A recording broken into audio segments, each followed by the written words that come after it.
Syederalun, Badan Pengawas Pemilu atau Bawaslu Republik Indonesia memastikan akan menelusuri informasi dugaan aksi politik uang yang dilakukan politikus PDIP Said Abdullah.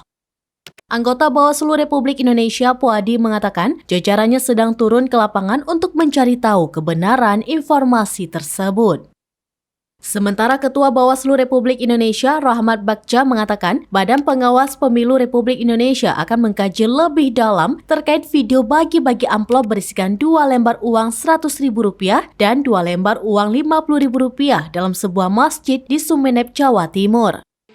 Pada amplop berwarna merah itu terdapat logo Kepala Banteng khas PDIP dan foto pelaksana tugas atau PLT Ketua Dewan Pimpinan Daerah atau DPD PDIP Jawa Timur serta Ketua DPC PDIP Sumeneb Ahmad Fauzi.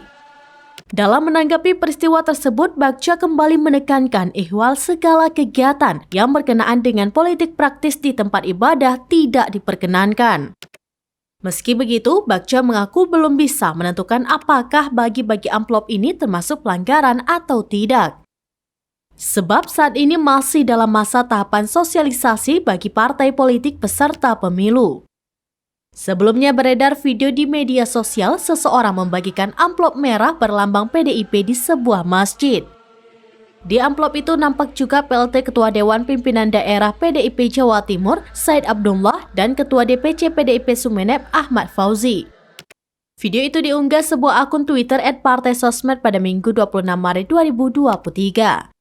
Dalam unggahan lainnya juga tampak isi amplop tersebut senilai Rp300.000 yang terdiri dari 2 lembar uang Rp100.000 dan 2 lembar uang Rp50.000.